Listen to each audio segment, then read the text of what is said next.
To the pandemic now, as the world continues to relax COVID-19 restrictions, CHCH News is taking a look at your road ahead to see what life will be like in the new normal. Matt Ingram joins us live from downtown Burlington with more. Matt? Adam, if you go to one of the restaurants or shops here in downtown Burlington, you may notice that most people seem to still be wearing their mask, even though the provincial mandate has now expired.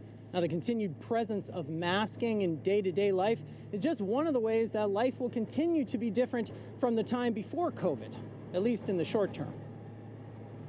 In the new normal of the post-pandemic era, it looks like masks will be worn for a little while longer. There will be some Canadians that continue to mask in the long term, but I think you will see a declining trend over time. McMaster University's Clifton Linden is part of the COVID-19 Monitor Project, one of the largest ongoing surveys of public opinion on the pandemic. He thinks as more Canadians lose the mask, others will follow suit. But for now, many will keep it on. I believe it will probably for the next couple of months. Just more of a making me feel a little more secure. When it is too crowded place, I prefer to use it. If it's crowded, I'll definitely wear it.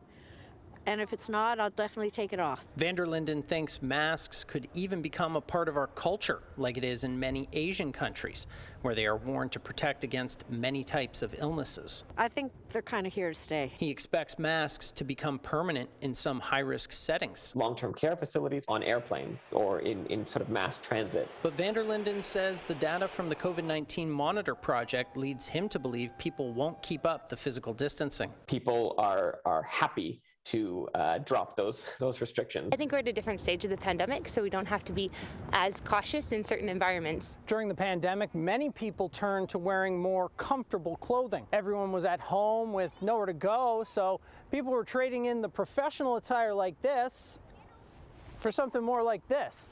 Now, surveys from around the world have found that many people say they're going to continue wearing the comfortable clothing after the pandemic ends. I'm comfortable.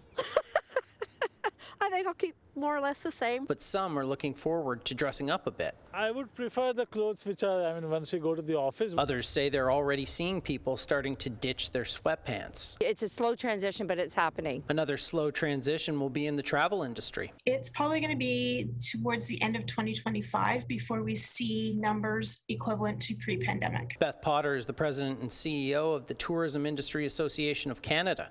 She expects travelers will plan their trip and choose their destination more carefully in the post-pandemic era. What happens if I get sick and I can't come home?